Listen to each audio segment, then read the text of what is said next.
come all to a beautiful show. It's gonna be awesome and some other stuff. Dee-dee-dee-dee-doo-dee-dee-doo-dee-dee-doo-dee.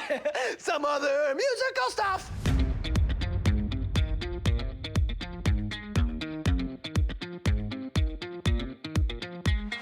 Hello and welcome to Special Session.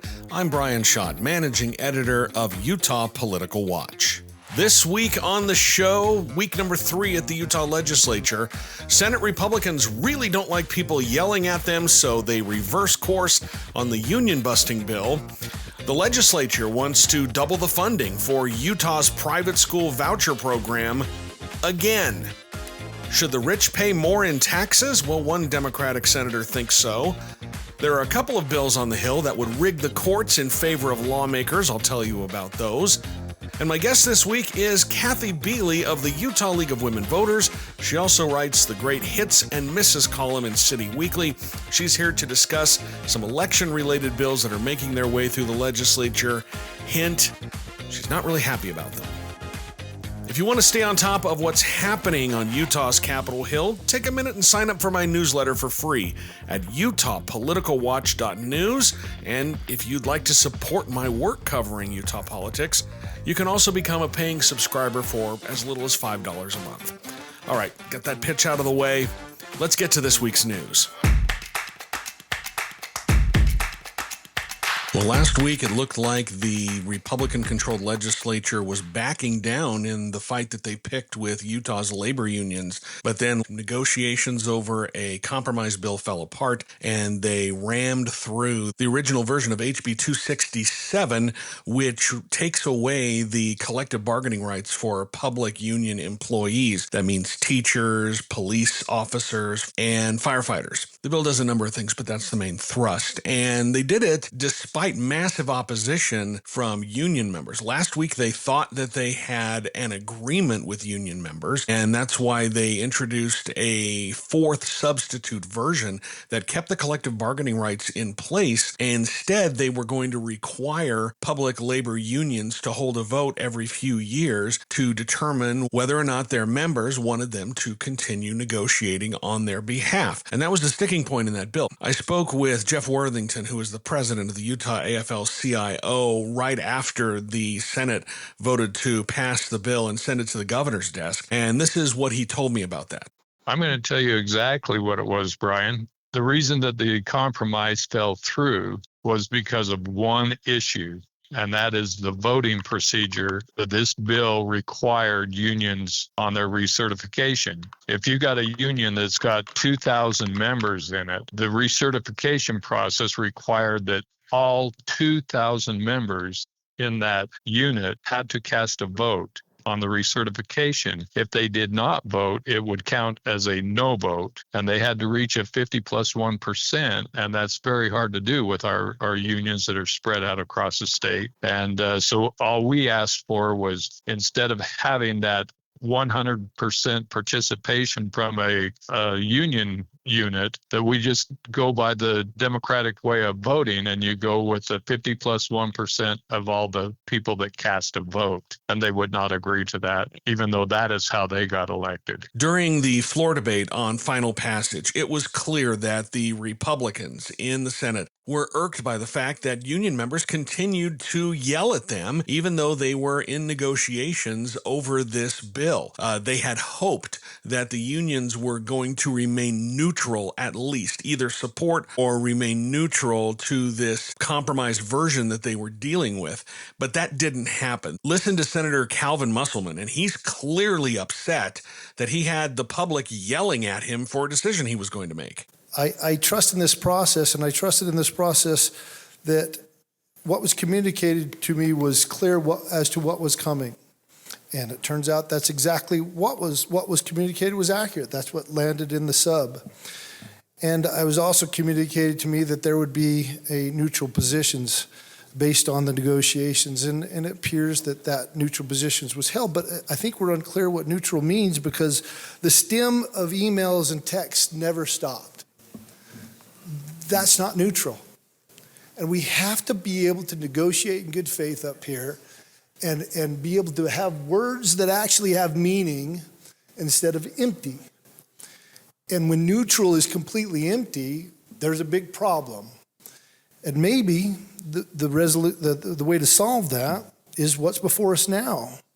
Because I see no other path forward. I thought we had a landing place. We clearly did not. Kind of sounds like someone got their tender feelings hurt because they were getting yelled at by the public. So what happens next? Well, the bill is on its way to Governor Spencer Cox's desk, where he can either sign it, veto it, or let it go into effect without his signature. The bill did not pass with veto-proof majorities in either the House or the Senate, so that is on the table right now. There was a massive demonstration by union members on Friday at the Capitol who were urging him to veto the bill. The Utah Education Association, which is the state's largest teachers union, they're urging Cox to veto the bill. So you wonder if this public pressure is going to be enough for Cox to pick a fight with lawmakers over this, or if this is a fight that he even wants to pick. Given the vote in both the House and the Senate, it would probably be very difficult for the legislature to override a veto. The governor has 10 days from when the bill was sent to his desk. That would be the Sunday after Valentine's Day, so he has to take action on it before the end of the session.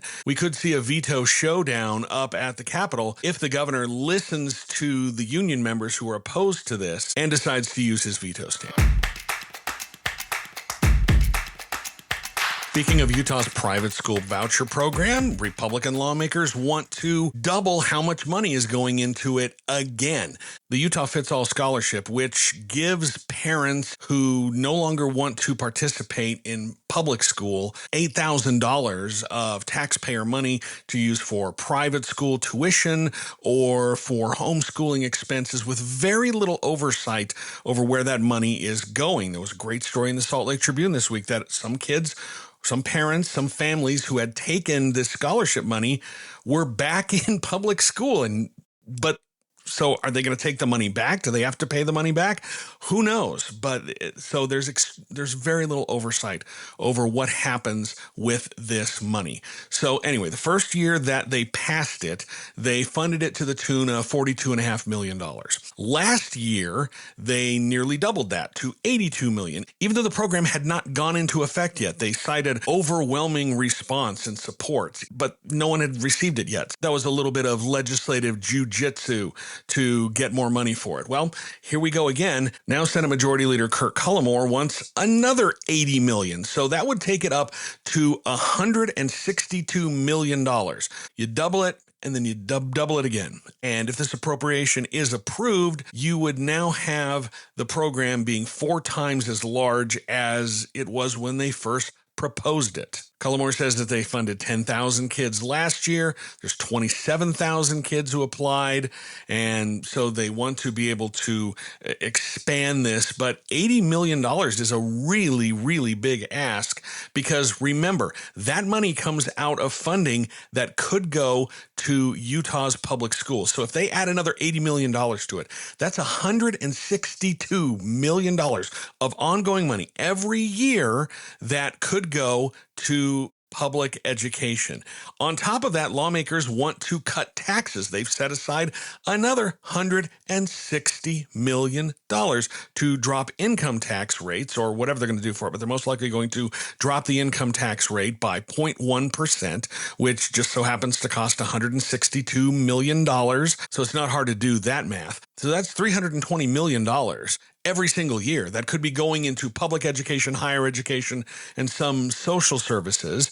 That is going into a private school vouchers program and into more tax cuts that, oh, by the way, as I've explained before, happen to benefit the more wealthy Utahns. People at the higher end of the income scale, they eat up the lion's share of whatever money is used to pay for those tax cuts. And then those at the lower income scales, if they even see any sort of a relief, it's probably just a few bucks a month. Now, lawmakers will say, but we've cut taxes over the last 4 years, and so if you add all that up, it's probably close to $100 a month. Well, it's not that much, but people at the lower end of the income scale, they are not seeing as much money as the wealthiest Utahns. So that's where this this money comes from, and that's where it would be going if they were to double the Utah Fits All Scholarship, which is already funded to the tune of $82 million a year every single year. If they double that to $160 million, and then they cut taxes to the tune of $160 million, that's $320 million that could be going towards other parts of the budget, public education, and so on. Now, don't forget, the Utah Fits All Scholarship is being challenged in court by the Utah Education Association, who is claiming that it violates the state's constitution because lawmakers have never adequately funded Utah's education system. Remember, we're at the bottom or close to the bottom. We're in the bottom three every single year of states in terms of how much they spend per student. We are behind states like Idaho and Mississippi. When you're at the bottom, I think the most recent numbers had us either 50th or 51st, including Washington, D.C., in per pupil spending. So remember that when lawmakers take this money and put it to other things than public education, because that's how they're paying for it.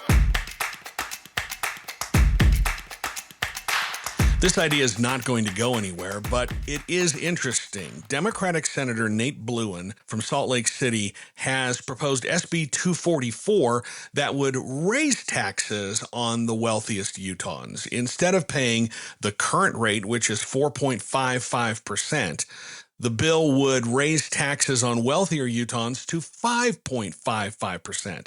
And that would be for anybody who's earning $1 million a year or more. So this is literally raising taxes on the rich to fund things like public education, higher education, and some social services. Now, Bluen's bill does take that $1 million threshold and it would adjust it up or down based on the inflation rate. But that's pretty much the baseline. And if this were to pass, it raised about $200 million a year for those constitutionally required sources, public education, higher education, and social services. So that would be enough to actually fund the Utah Fit Scholarship at the level that they're hoping to. If they were to raise taxes on those making $1 million or more to the tune of about $200 million, well, the $160 million ongoing that they want to put towards this private school vouchers program, that would be a wash. Right?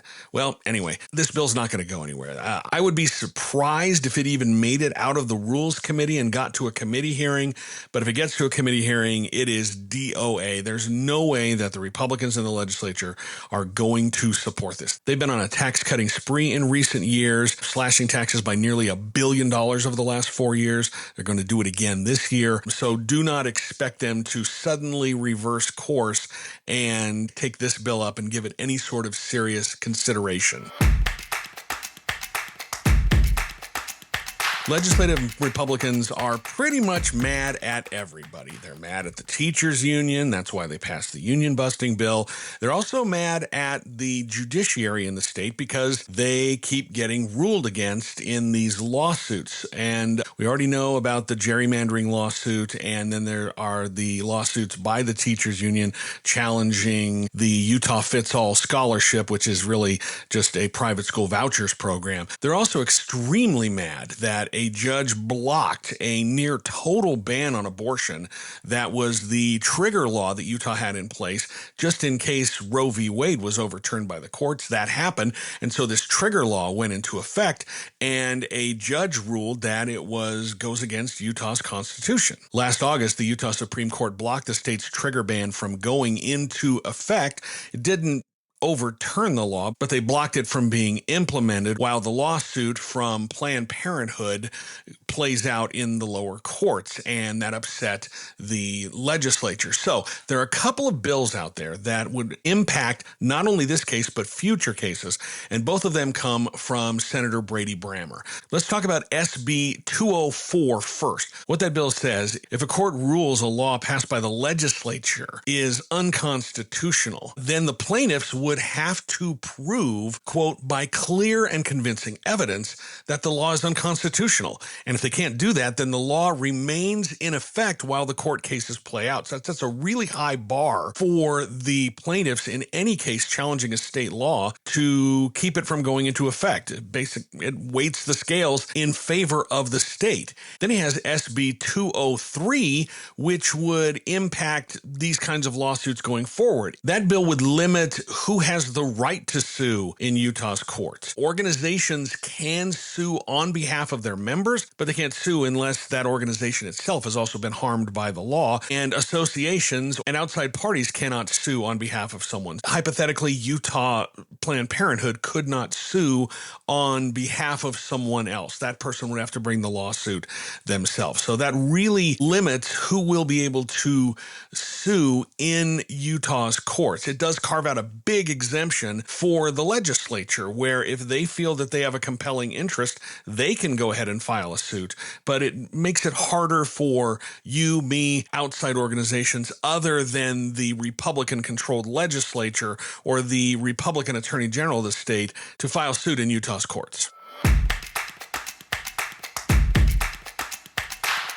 There's another bill up on the Hill that I would like to flag for you. It's HB 380 from Representative Ken Ivory. And we all know Ken Ivory, his hobby horse for the last however long he's been up there, has been pushing back against the federal government. He used to be with a group called the American Lands Council, and as part of his work with that organization, he would go to other governments trying to convince them or teach them how to challenge federal ownership of public lands. And that work actually drew an ethics complaint against him. There was one local official in Colorado who heard his presentation and called him a snake oil salesman. Anyway, that's been sort of Ivory's raison d'etre since he's been up on the Hill. Well, he's got this new bill, HB 380, that is a state sovereignty bill that would directly challenge the supremacy clause in the Constitution, which says that federal law takes precedent over state law. He says in this bill that the 9th and 10th Amendments to the Constitution would give Utah jurisdiction over all the governing matters within its borders unless that authority is specifically given to the federal government in the U.S. Constitution. And if there's a conflict, if the federal government says we actually have authority on that, then it would be on the federal government. It's their responsibility to prove that the Constitution gives it authority in that matter. So what are some of the things in Ivory's bill that he says the state should have complete authority over? The federal government has no business telling Utah how to run these things. Well, that would be education, natural resources, water rights, agriculture, and energy resources. All of those things, which again would fly right in the face of the supremacy clause in the Constitution. There's one other part of this bill that I thought was really interesting. The bill also expands the scope and the authority of the Utah Federalism Commission, which Ivory is currently the co-chair of. Currently, that commission is basically in an advisory role. They've been tasked with a few things, chiefly studying federal laws to determine if they violate the principle of federalism, which is the 10th Amendment. When you hear people talking about states' rights, they're talking about the 10th Amendment. And so this commission, which really has no authority, that's what they do. They look at the federal laws, they determine whether or not they violate the 10th Amendment. Under this proposed bill from Ivory, the Federalism Commission, which again, he is the co-chair of, would have much more authority, because if there was ever a conflict between the federal government and the state over those powers that Utah claims they have unfettered authority in, and the federal government has no business with. If ever there's a conflict, then the Federalism Commission would be tasked with negotiating with the federal government, working with the federal government to come up with a solution. So essentially, he says that the state should have unfettered authority. So the state should be unchallenged, should have no federal input on a number of areas within the state borders. And if the federal government ever challenges it, well, he would be co-chair of the commission that was responsible for negotiating with the feds. And isn't that convenient?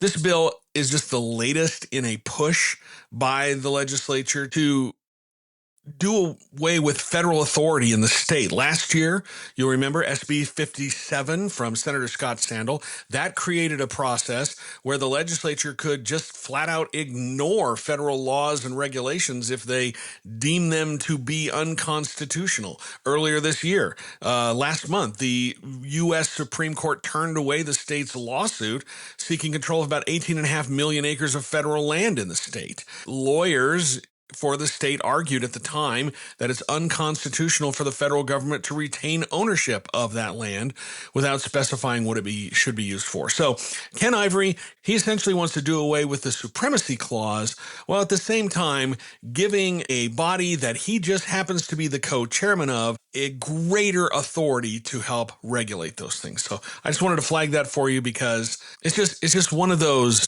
serendipitous things that make you go,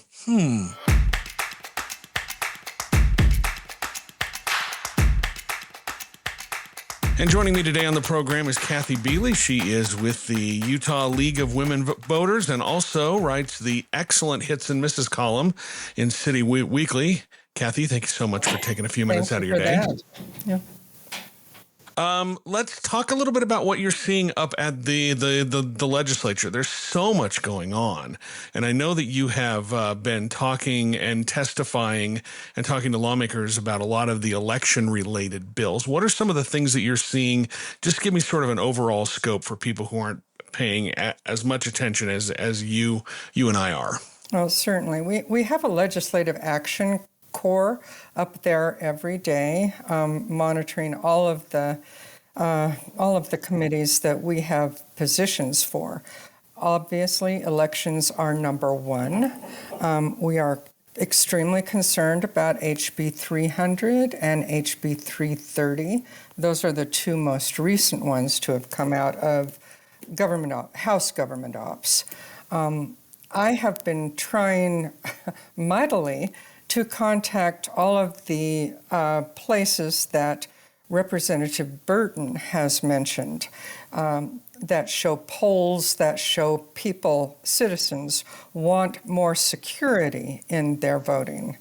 All of the information that we have ever gotten is that our citizens absolutely adore voting by mail.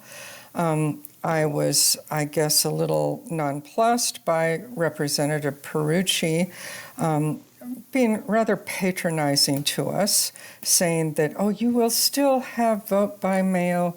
You can vote by mail at your little desk or at your breakfast. But then you just have to bring the mail into the clerk's office with voter ID. That ID and voting in person makes it extremely difficult for many people, not just the elderly, not just the disabled, for everybody. Yeah, and we've seen in the past that vote by mail has been extremely popular here in the state, and that it also has boosted turnout. The first big election we had with it, I mean, it was implemented in 2018, but the first big election was the pandemic year in 2020, and we saw a big turnout, and it's just led to higher turnout. Now, probably we should do a little bit of background information. HB 300 from Representative Jefferson Burton it basically ends the universal vote by mail in Utah. You can get your ballot in the mail, but then you have to go and physically drop it off so you can show ID. And you were mentioning that he has been mentioning some poll numbers. I'm with you on that. I can't find any of the poll numbers that he's talking about, but he has been presenting these poll numbers saying people want more security, especially here in the state, in their elections. And so that's going to be a radical change to how people vote. And then you mentioned HB 332, and you and I have both been on this one for varying reasons. But this one, the main part that you're interested in is that it withdraws the state from the ERIC multi-state system. Can you talk a little bit about that? Yes. We've had ERIC along with, I think, 7 other states for maybe 10 years. What they do is they make sure that all of your voting information is coordinated. So if someone moves out of state, One state will know that the other state, something has happened. It's all about record keeping. Unfortunately, one of the representatives mischaracterized a Colorado event. In Colorado, I believe there were 30,000 non-citizens who voted. Our Utah representative blamed this on Eric. It was actually not Eric's fault. It was just a matter of the wrong information in, wrong information out. Right, and this was actually just information about voting was sent to 30,000 non-citizens. They didn't actually cast ballots in Colorado. Much like our dead people have not actually voted here in Utah.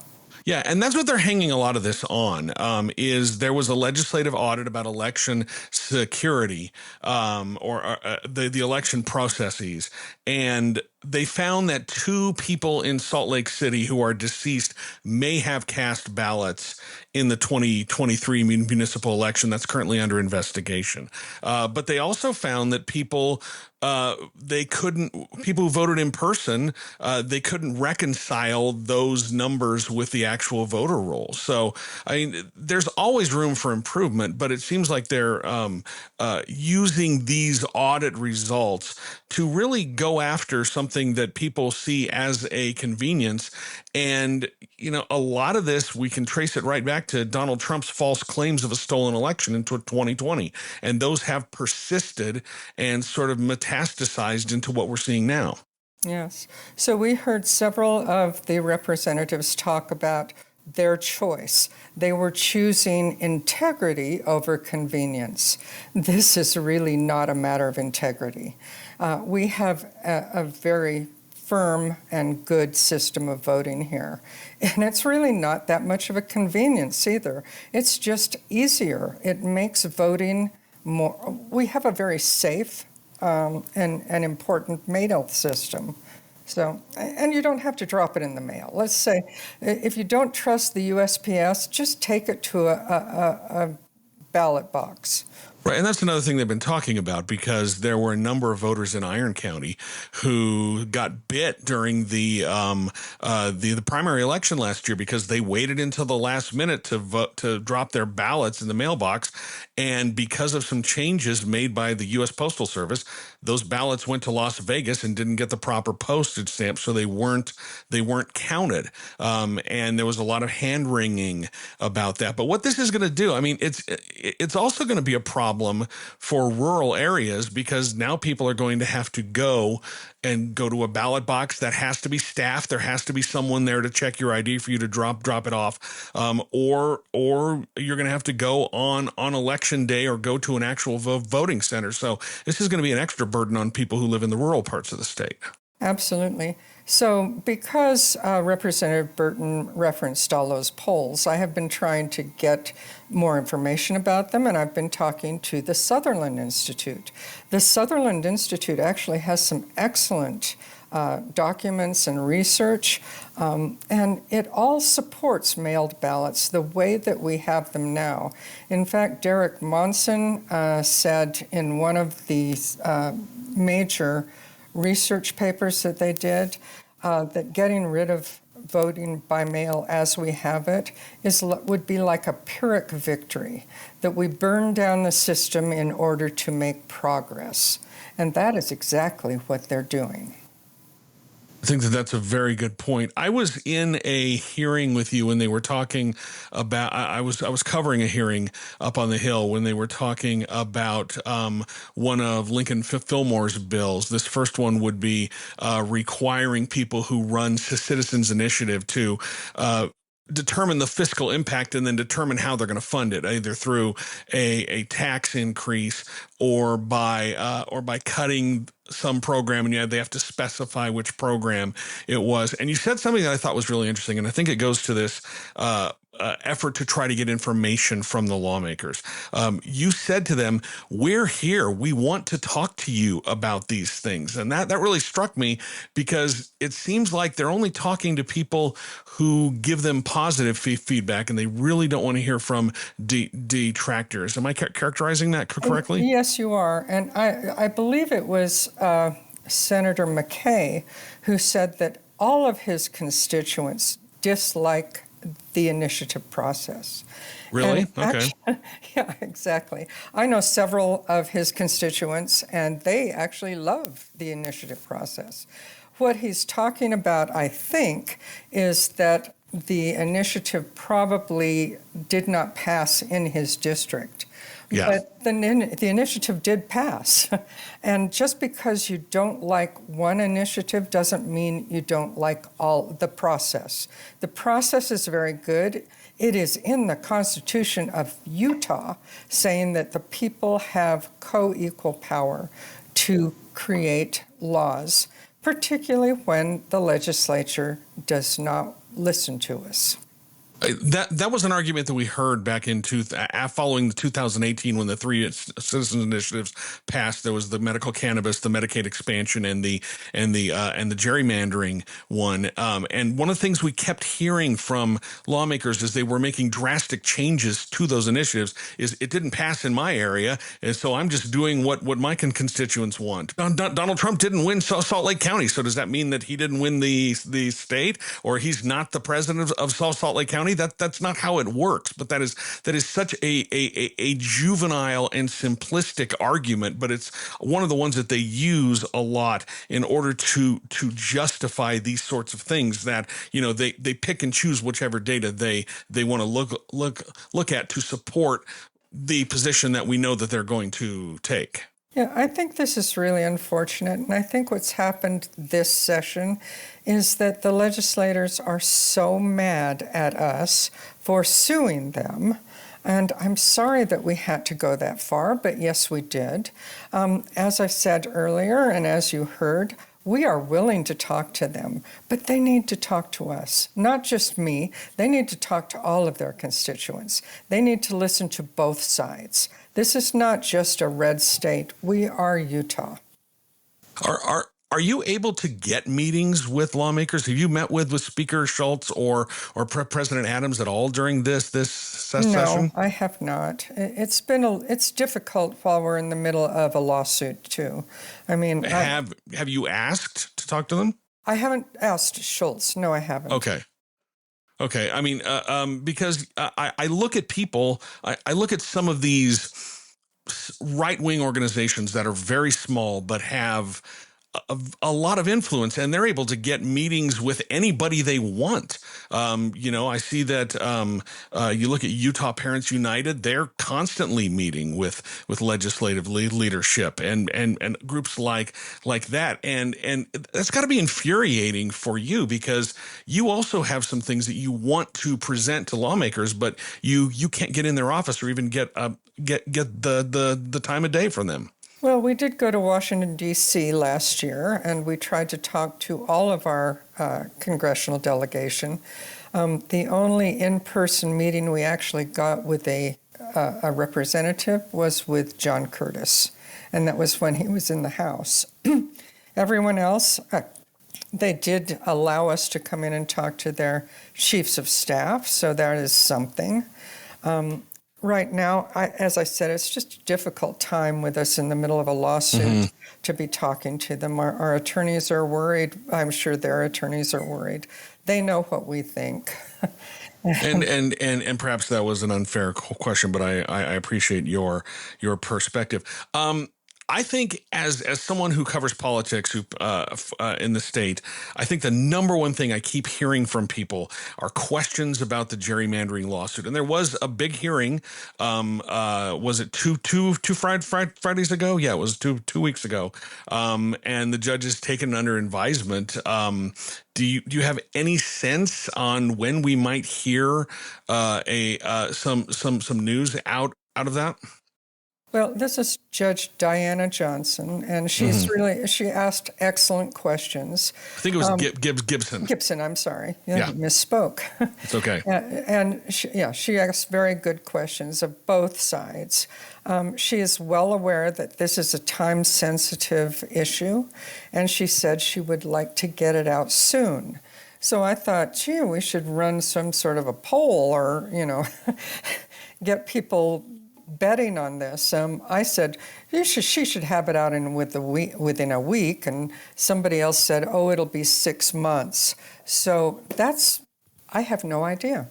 Soon.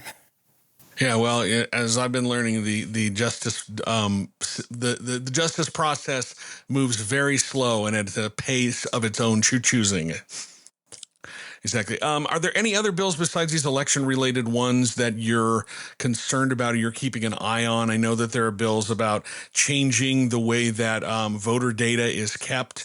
There's one this afternoon, Representative Trevor Lee's bill would take away the ability for voters to classify their records as private and would make them all public unless there are some certain cases.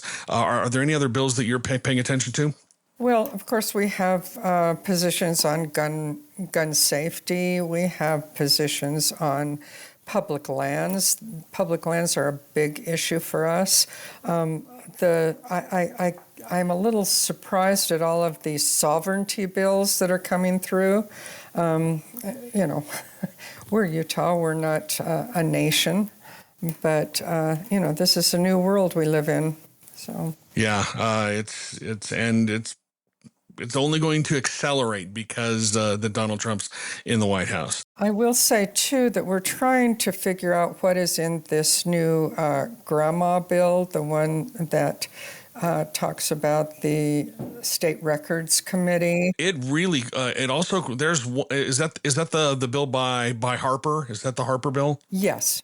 Yeah, there's a media part in there that really cracks down on who can get records from the. It's really going to hurt internet-based. Any media outlet that's only internet-based is not going to be eligible for an expedited response. That to me is extremely concerning. Yeah. There's a lot in it. We haven't been able to go through the whole thing, but I think it's for citizens. I mean, fees are always a problem. I'm sure you've been through that. Yep. Just getting access to public records. Our league believes in transparency. And then there's the news that Senator Mike McCall is thinking about just getting rid of the State Records Committee and having an administrative judge look at all of these things. Yeah, that would be and judges. not a good idea. I'm guessing administrative judges are political appointments, so which would be all sorts of fun. Kathy Biele, Utah League of Women Voters, and the author of the Hits and Misses column in City Weekly. Thank you so much for your time. Thanks, Brian. We appreciate you. And that's it for this week's show. I'd like to thank you again for taking time out of your day to listen. If you have not subscribed to this podcast yet, you can do that wherever you get your podcasts. And if you like it enough, maybe leave a rating and review wherever you get your podcasts. That helps their algorithm suggest the show to new listeners, and that just helps us grow our audience. One more thanks to my guest, Kathy Biele of the Utah League of Women Voters and the author of the Hits and Misses column in City Weekly. If there's a topic you'd like me to tackle or a guest that you'd like to hear from, reach out and let me know. My email is on the website, utahpoliticalwatch.news. You can also find me on social media. I'm on Blue Sky, Threads, Facebook, Instagram, all of those platforms. If you haven't yet, take a moment and sign up for my newsletter for free at utahpoliticalwatch.news. You'll get all of my coverage of the 2025 Utah Legislature in your inbox. And you can also become a paying subscriber if you feel so inclined, because this kind of work, podcasts, journalism, the stories that I write, they take time, they take resources, and I can't do it for free. If you feel like you can swing it for as little as $5 a month, you can help support this critical work of holding our elected officials accountable. That's at my website, utahpoliticalwatch.news.